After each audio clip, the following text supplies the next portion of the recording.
नमो नमः। आज कक्षा 10वीं का अर्धवार्षिक परीक्षा हुआ था, जिसको हम देखते हैं यहाँ से इस प्रकार का उसका सॉल्यूशन मिलेगा आपको।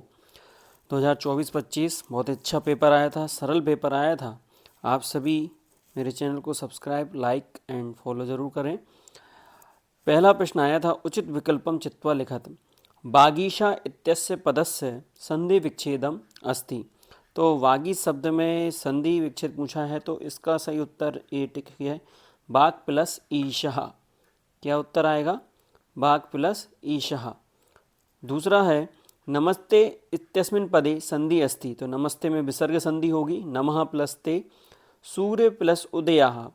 तो इसका सही उत्तर क्या बनेगा? सूर्योदया। एक ओ की मात्रा दिखेगी, विसर्ग भी देखो नीचे और एक सा दिख रहा है, लेकिन विसर्ग आपको ध्यान रखना है। तो तीसरा उत्तर होगा पहला आ, सूर्योदया। चौथा प्रश्न है, पंचवटी इत्यस्मिन् पदे समासः अस्ति। तो पंचवटी में द्विगु समास है, पंचानाम बटानाम समाहारा द्विगु समास का उदाहरण है। अव्ययभाव समास का उदाहरण है, उपसर्ग है और अव्यय भी है, इसलिए अव्ययभाव समास हो जाएगा। राजपुरुषः ये आपका कर्मधारय में चला जाएगा। पीताम्बर बहुव्रीहि समास में, त्रिभुवन द्विगु समास में चला जाएगा। तो उपकृष्णम इसका अव्ययभाव समास का उदाहरण है। देशभक्ता इत्यस्य पदस्य समास विग्रह अस्ति। देशस्य भक्तः षष्ठी तत्पुरुष समास इसका आंसर है। दूसरा प्रश्न देखिए, कोष्ठकात् उचित पदम चित्वा रिक्त स्थानानि पूरयत। तो पहला उत्तर जो है इसका गम धातु आएगी, गच्छ धातु नहीं है, गच्छति में गम धातु है। पाश्यति लृट लकार भविष्यकाल का रूप है। पठामी में उत्तम पुरुष एक वचन का रूप है। पिबती में एक वचन है।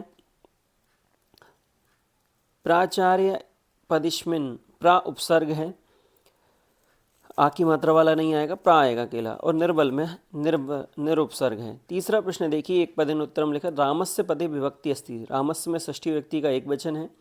लतायम पदे वचनम किम, सप्तमी व्यक्ति में एक वचनम आएगा।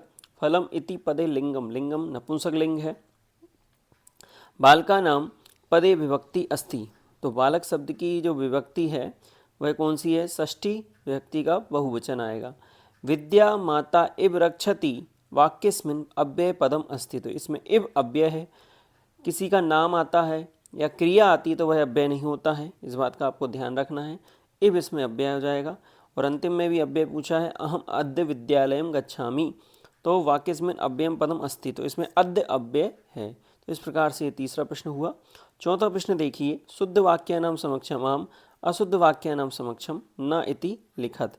तो इसमें आपको सबसे पहले क्या लिखना है? पठित्वा पदे कित्वा प्रत्यय अस्ति। तो पठित्वा में कौन सा प्रत्यय? आम पे कित्वा प्रत्यय आम आएगा उसका उत्तर। आदाय पदे लय प्रत्यय नास्ति पूछा है, न अस्ति, तो ना आएगा क्योंकि आदाय में लय प्रत्यय होता है। पठितः पदेष्मिन् सानच प्रत्यय अस्ति। इसका उत्तर ना आएगा, कित प्रत्यय इसमें है। अहम मानवाय जीवनम कामाय आम सर्वदा सर्व कार्येषु बुद्धि बलवती भवति आम दुर्बले श्रुते मातु अधिकः कृपा भवति आम। इन सब के उत्तर आम में है। उचित मेलनम जन्नी तुल्यवश्यला, ये विशेषण विशेष की अपेक्षा पूछ रहे हैं। निर्मलम का दूषितम हो जाएगा। वनम का काननम पर्यायवाची हो जाएगा। बुद्धिहीन का बुद्धिमती हो जाएगा। मधुराणी वचनानी और विचित्रः साक्षी, ये विशेषण विशेष। इस प्रकार से सही जोड़ियाँ आप मिला लें, पीछे क्रमांक लिखे हुए हैं। पहला प्रश्न पूछा गया था, कवि किमर्थम प्रकृते शरणम इच्छति। तो अत्र धरातले जीवितम दुर्वहम जातम अतः प्रकृति शरणम इच्छति। एक वाक्य में उत्तर देना था। अगर आपने दूसरा प्रश्न किया है तो उद्यमेन समः बंधु नास्ति उत्तर आएगा, कैन के स्थान पर उद्यमेन आ जाएगा। सातवां प्रश्न है, लोके महतो भयात का मुच्यते। तो लोके महतो भयात बुद्धिमान मुच्यते। निसंशयम कहा कृतांतः मन्यते। ये थोड़ा सा बड़ा प्रश्न था। निसंशयम यह सदा परिवित्रस्थान पीड्यमानान जंतून् न रक्षति सह पार्थिव रूपेण निसंशयः कृतांतः मन्यते। कुशलभ्यो वंशकर्ता, कुशलभ के वंशक के कर्ता कौन है? भगवान सहस्त्रदिति, जिसको सूर्य भी कहा जाता है। वस्तुतः चोरा का आसीत, वस्तुतः चोरा आरक्षी आसीत। जन्नी कीदृशा भवति, जन्नी तुल्यवश्यला भवति। प्राणेभ्यो कः रक्षणीय, प्राणेभ्यो सदाचारः रक्षणीय। अस्माभिः कीदृशा वृक्षा सेवितव्या। 10वां प्रश्न है, अस्माभिः फलच्छाया समन्विता महा वृक्षा सेवितव्यः। भूकंपस्य केन्द्रबिन्दु कः जनपदः आसीत्? कच्छ जनपदः आसीत्। अधोलिखितानि वाक्यानि कः कं प्रति कथयति? तो जानाम्यहं तस्य नामधेयम्, इसमें कुस्सः रामम, कुश ने राम को कहा। तस्याद्वय नामनि लवः विदूषकम, लब ने विदूषक को कहा। वयस्य अपूर्वम खलु नामधेयम, तो वयस्य क्या आ जाएगा इसमें? राम ने विदूषक को कहा, विदूषकम। रेखांकित पद प्रश्न निर्माण, शक्तियानम कज्जल मलिनम, कज्जल मलिनम के स्थान पर किम आ जाएगा, क्योंकि मलिन शब्द नपुंसक लिंग है तो किम के रूप भी चलते हैं, किम आ जाएगा और प्रश्नवाचक चिन्ह। वैसा का वैसा उत्तर आपको लिखना था और बीच में किम लिखना था। दूसरा प्रश्न है उद्याने पक्षिकाणाम कलरवम चेतः प्रसादयति, तो इसमें क्या आएगा? काशाम या केशाम, तो इसका सही उत्तर केशाम हो जाएगा। षष्ठी बहुवचन में महानगरेशु में केसु हो जाएगा। वाहनम अनंता पंक्तियां धावंती, और प्रश्न मार्क लगाना था। दो करने थे इसमें से, आपको एक पाठ से श्लोक लिखना था, तो जो प्रश्न पत्र में श्लोक नहीं आए होंगे आपने वो श्लोक लिख दिए होंगे, तो आपको 2 नंबर पूरे मिलेंगे। मंजू साथा समुचितम पदम चित्वा लिखत, इसमें से 4 प्रश्न करने थे, 6 खाली स्थान दिए हैं। पहला काकः मेद्या मेद्य भक्षकः, ये आएगा। दूसरे में पिकः आएगा। तीसरे में स्थित प्रज्ञा आएगा। चौथे में ऐभुक आएगा। 5वें में आत्मश्लाघिना आएगा। और 6वें में यथा समयम आएगा। ये वार्षिक परीक्षा में आने वाला प्रश्न हो सकते हैं खाली स्थान, पिछली बार भी पूछे गए थे इनमें से कुछ प्रश्न। अगला प्रश्न देखते हैं अपन, वाक्य शुद्धिकरण के लिए प्रश्न है, 2 करने थे इसमें से। गणेशम नमः, तो गणेशाय नमः, नमा के योग में चतुर्थी आती है। 9th की कक्षा के लिए भी प्रश्न आया था ये, रामम नमः, तो रामाय नमः बनेगा वहाँ। हिमालयन गंगा प्रवहति, तो हिमालय से गंगा प्रवहति मिलती, जो चीज़ गंगा कहीं नदी से निकल रही तो हिमालयात गंगा प्रवहति, पंचमी व्यक्ति लग जाएगी। विद्यालय से परिता वृक्षा संति, तो परिता उपपद व्यक्ति है तो इसमें द्वितीय व्यक्ति का प्रयोग होगा। विद्यालयम परिता वृक्षः संति।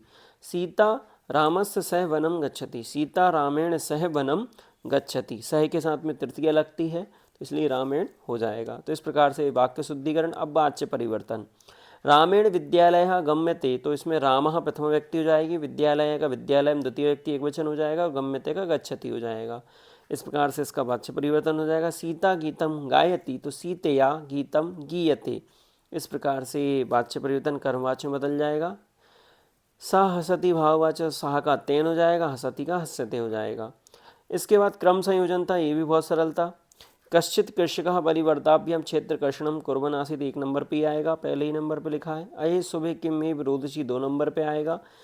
भो भाषा पुत्र से दैन्यम दृष्टवा अहम रोध में 3 नंबर पे आएगा। और चौथे नंबर पर आचरादेव चंडवाते ने मेघ रवेश सह प्रवर्षः समझायत, ये 4 नंबर पे आएगा। तो इस प्रकार से एक क्रम से लाइनें लिखनी थी आपको। अब आते हैं हम गद्यांश पद्यांश की ओर। तो सबसे पहले गद्यांश पूछा गया है, बुद्धिमती पुत्र दुभ्यो पेता कुत्र चलिता, तो बुद्धिमती कहाँ चली थी? पितृगृह चलिता, कुत्र के स्थान पर पितृगृह आ जाएगा। मार्गे सा एकम कम ददर्श, मार्ग में क्या देखा है? एक व्याघ्रम, एकम व्याघ्रम ददर्श, एक व्याघ्र को देखा। राज सिंह राजपुत्रा कुत्र बचती, इसमें देवलाख्यो ग्राम वसति स्म। अथवा प्रश्न भी इसमें देख लेते हैं, ये दोनों में से एक करना था। दूसरा पैराग्राफ दिया हुआ है, इसमें से पहला प्रश्न है सृगाला कीदृशा आसीत्, तो सृगाल क्या से था? धूर्तः, धूर्त था। व्याघ्र कस्मात् भवेति, व्याघ्र किससे डरता है? मानुषात्, मनुष्य से डरता है। भवान कुतः भयात् पलायिता इति कह वदति सृगालः, सृगाल ने वाक्य कहा था सिंगा से। इस प्रकार से प्रश्न हुए। अब 19वें में प्रश्न पूछा गया है पद्यांश से संबंधित। तो आलस्य हमने पहले ही बताया था कि 5वें पाठ का जो पहला श्लोक है, आलस्यम ही मनुष्याणाम शरीरस्थो महान रिपु नास्ति उद्यमम समो बंधु कृत्वा यम नावशीदति, तो इसमें से आपके प्रश्न जरूर आते हैं। तो इसमें पहला प्रश्न है मनुष्याणाम महान रिपु कहाँ अस्ति, तो मनुष्यों का सबसे बड़ा रिपु कौन है? उसके शरीर में स्थित आलस्य ही है। केन समाबंधु नास्ति, उद्यमेन समाबंधु, उद्यमेन अर्थात परिश्रम के समान कोई बंधु नहीं है।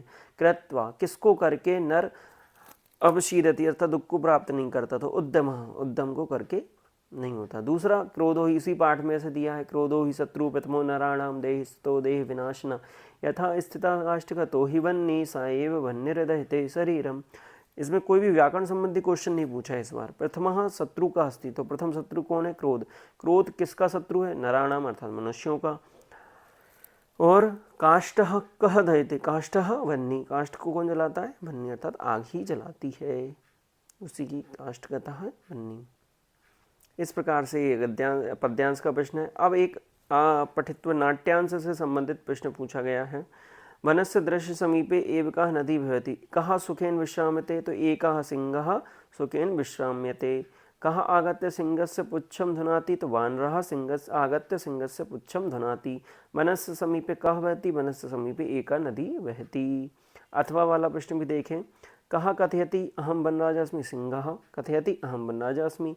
वानरः सिंहः किं कथयति, तो वानरः सिंहः कथयति यतः त्वयं वनराजा भवितुम्। ऊपर देखिए, तू सर्वथा योग्यः राजा तु रक्षकः भवति, परं भवान् तु भक्षकः इति वानरः कथयति। सिंहः किं कुर्वन् अवदत्, सिंह ने कहा कि अहम, ऊपर इसका उत्तर दिया हुआ है शुरुआत में, देखिए, अहम वनराजा किं भयं न जायते, किमर्थं मामेव तुदन्ति सर्वे मिलित्वा कुर्वन् अवदत्, ऐसा सिंह ने कहा। तो इस प्रकार से नाट्यांश से प्रश्न था। अब अपठित गद्यांश, ये वाला अपठित गद्यांश ही बहुत बार पूछा जाता है। पहला प्रश्न क्या है, अस्य गद्यांशस्य शीर्षकम लिखत, तो इसका शीर्षक हो सकता है सत्संगति, तो सत्संगति इसका शीर्षक है। दूसरा, केन जनः सज्जनः भवति, तो सज्जना नाम संसर्गेण जनः सज्जनः भवति। मानवः कस्मात् समुन्नतो अस्ति, मानवः वस्तुतः सत्संगात् एव समुन्नतो अस्ति। जनेन सर्वदा सतामेव संगति विधेया, तो इस प्रकार से अपठित गद्यांश के प्रश्न हुए। अब इसके बाद एक अवकाश का पत्र और भगन्या का पत्र लिखने के लिए आया था, जो पेज नंबर व्याकरण विधि में 129 पर दिया गया है, आप वहाँ से देख लीजिए। और 143 पेज से ये सारे निबंध दिए गए हैं। संस्कृत भाषा का महत्व इस बार आ सकता है बोर्ड एग्जाम में भी, पर्यावरण का निबंध, परोपकार का और अस्माकम देश का, ये सारे निबंध वहाँ पर 143 नंबर पेज से दिए गए हैं। तो आप सभी भी चैनल को सब्सक्राइब करें, जिससे आपको और भी संस्कृत की अच्छी वीडियो मिल सके। धन्यवाद।